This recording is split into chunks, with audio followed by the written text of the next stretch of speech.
पिऊन सुद्धा भिन्न नाही म्हणता येते. बरं, भिन्न म्हणावा तर मातीच्या गोळ्यामध्ये आपल्याला घटाची प्रतीती येत नाही. म्हणून आता काय म्हणायचं त्याला, त्याच्याकरता 36 वाचलो. तो निर्वचनम अनिर्वयम शक्तिवत्वेन शक्तिजा अव्यक्तत्वे शक्तिवक्त अव्यक्तत्वे घटनामृत. आता अनिर्वचनीय म्हणजे सत्रूपाने वर्णन करता येत नाही, असद्रूपाने वर्णन करता येत. अनिर्वचनीय शक्तिवत्वेन शक्तिजा. बरं का, शक्तिवत्वेन शक्तिजा म्हणजे त्याच्यामध्ये एक मृत्तिकेमध्ये शक्ती काय केली पाहिजे आणि ती येण्याकरता.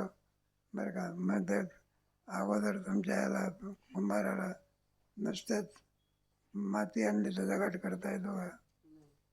मग तिला योग्य करावं लागतं. काय करावं लागतं? एकदम का पिठाची चपाती होत असते का?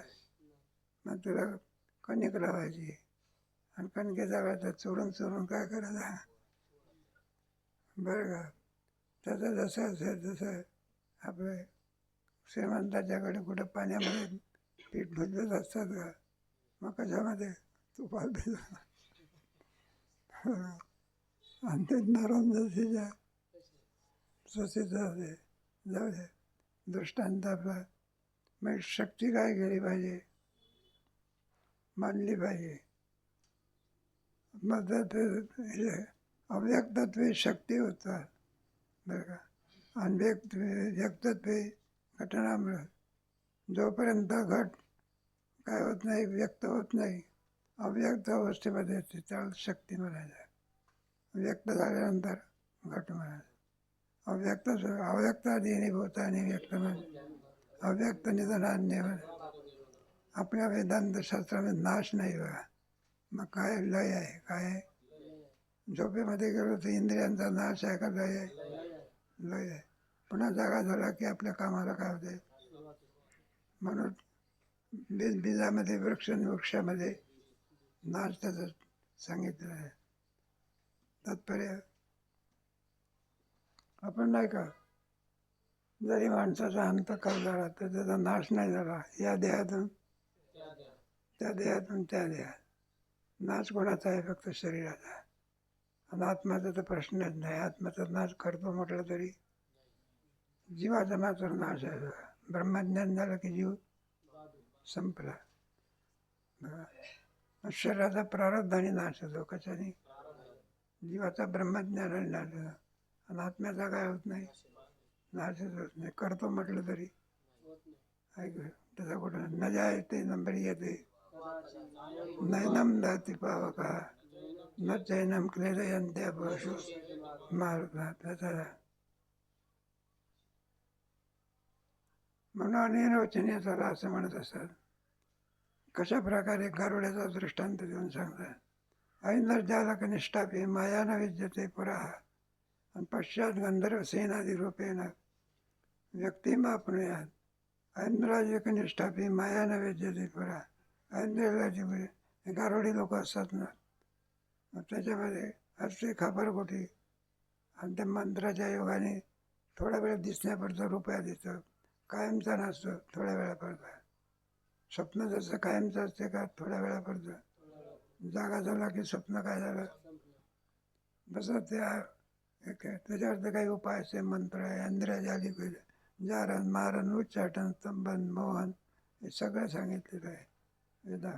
शत्रूला जर मारायचं असतं, जारण मारण पुढे प्रकार करून शत्रूला नष्ट करतात.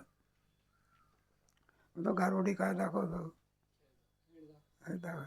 आपल्याला बरोबर वाटते. काय म्हणायला लागले? शक्ती आहे. खबरकुटी अशी लोकांना वर फेकलं तर काय पडतं? शहाणा मनुष्य म्हणत असतात सामान्य माणसं, आणि याचं कौतुक करतात कोणाचं? गारुड्याचं. आणि शहाणी माणसं म्हणतात जर याला जर खापरकुटीचा रुपया करता येतो तर पैसा करता भीक कशाला? म्हणजे सगळं खरं आहे का नाटक आहे? त्याप्रमाणे दृष्टांत आंध्रजालिक निष्ठापी माया न वेद्यते पुरा. त्याप्रमाणे इंद्रजाल विद्येप्रमाणे मायासुद्धा आहे. नाही ते तुम्हाला आम्हाला काय करते. पश्चात गंधर्वरूपेण सेनादी रूपेण व्यक्ती मग सगळे गंधर्व रूपेण सेनादी हे जे तुम्हाला आम्हाला दिसते त्याचं थोडंसं वर्णन असायला. आकाशामध्ये ढगा येत असतात आणि ते आकार धारण करतात. आकाशात पांढरे ढग असतात, काळे ढग असतात.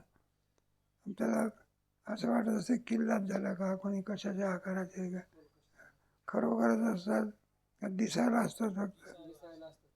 त्याला गंधर्व सेना असं म्हणतात. गंधर्व सेनादी रूपेण व्यक्ती आपणूयात. त्याप्रमाणे माया आणि गंधर्व सेनेप्रमाणे तुम्हाला व्यक्त म्हणून प्रत्ययाला येतात. इंद्रजाल निष्ठापी माया नव्हे. इंद्रजाल निष्ठेप्रमाणे मायासुद्धा पुढे माया न वेद्यते पुरा. मायासुद्धा पुरीप्रमाणे थोडासा अर्थ माझा घे. याप्रमाणे माया माहितीमुळे माया कार्यत्वामुळे घटादी कार्यरूप विकाराला मिथ्यात्व व घटादी विकाराच्या आधारभूत मृत्तिकेला सत्यत्व आहे असे श्रुतीने सांगितले आहे. वाक्य पूर्ण करण्याकरता श्रुतीने मांडलेलं आहे. बरं का.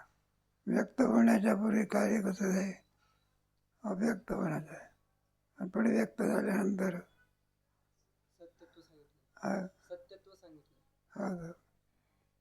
व्यक्त बरोबर आहे. अध्यारोप भाषा घेऊन टाकायची. कोणती भाषा, कारण ब्रह्माशिवाय सत्यत्व हे कोण्याही ठिकाणी तुम्ही पाहायला मिळणे शक्य नाही. कारण कोण सत्य आहे. आणि जर व्यक्त कार्य जर सत्य झालं तर द्वैतापत्ती आली. काय वेदांत शास्त्रामध्ये द्वैत प्रमाण की अद्वैत प्रमाण. अद्वैतच काय आहे प्रमाण आहे. द्वैताचा काय होत असतं, दिसत जरी असलं तरी पण द्वैताच्या दिसण्यापुरती सत्ता आहे.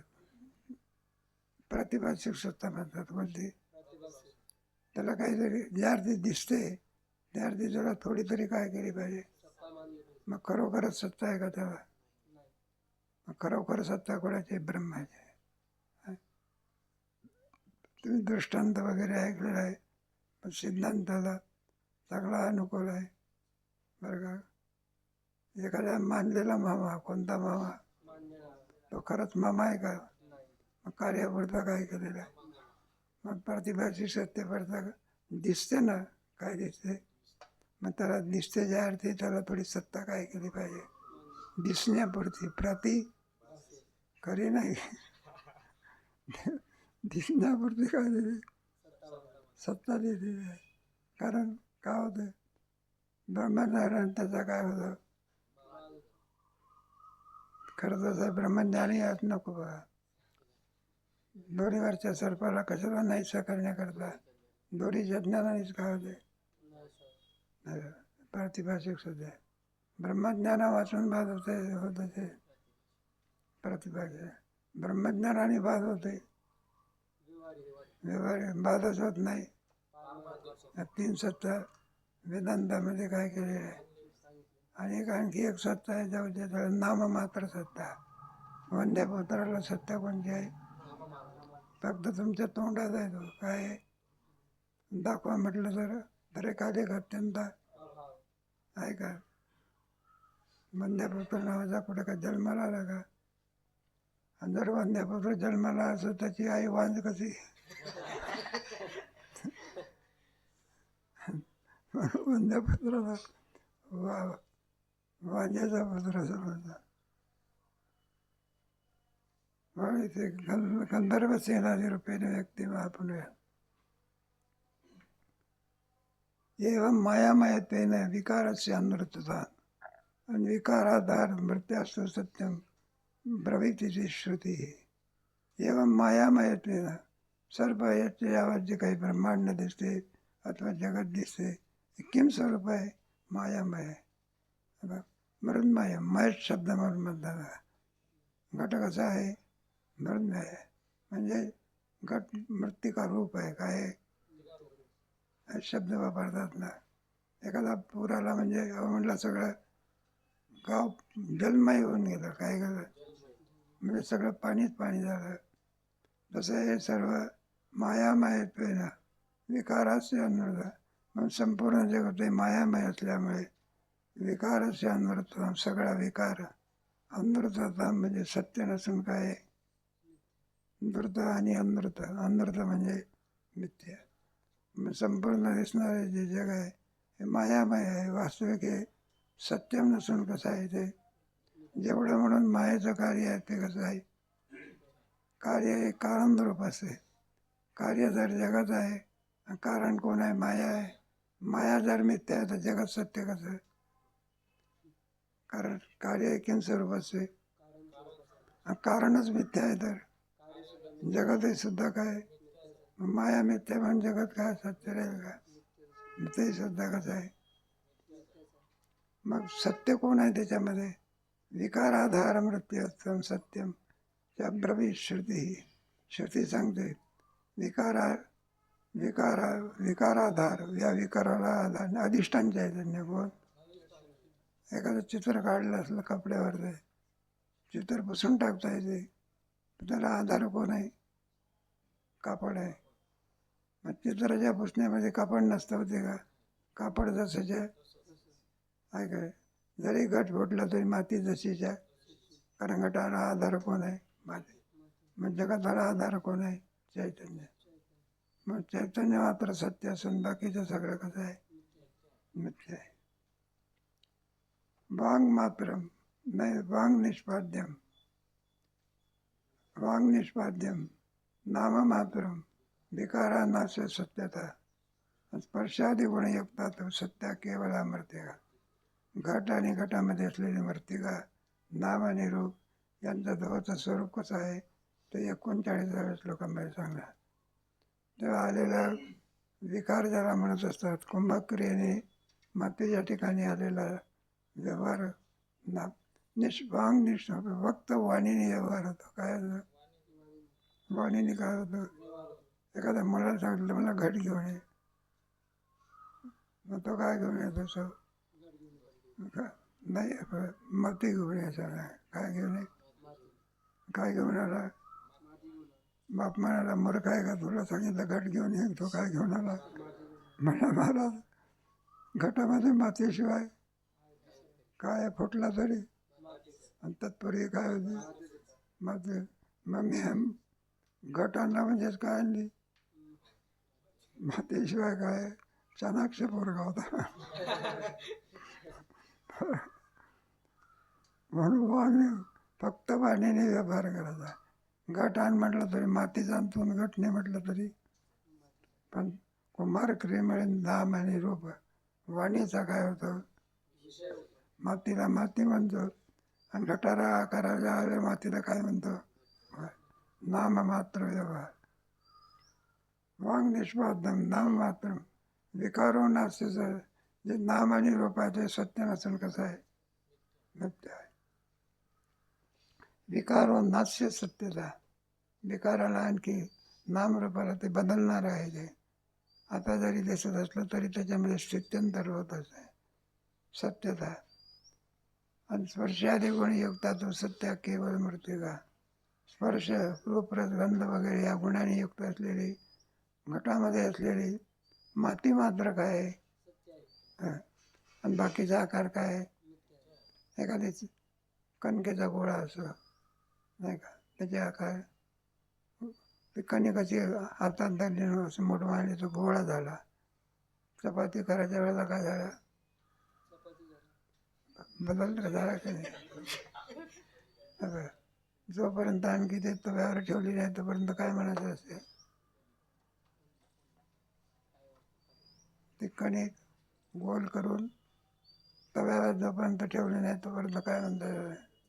चपाती म्हणता का? आणि तव्यावर ठेवल्यावर माझा नामनुसार करायला का बदलणार? बरं त्याचा तुकडा पाडला त्याला का चपाती म्हणता का? बरं तोंडात घातला तर म्हणजे नामरूपी कायमचं राहते का बदलत राहते?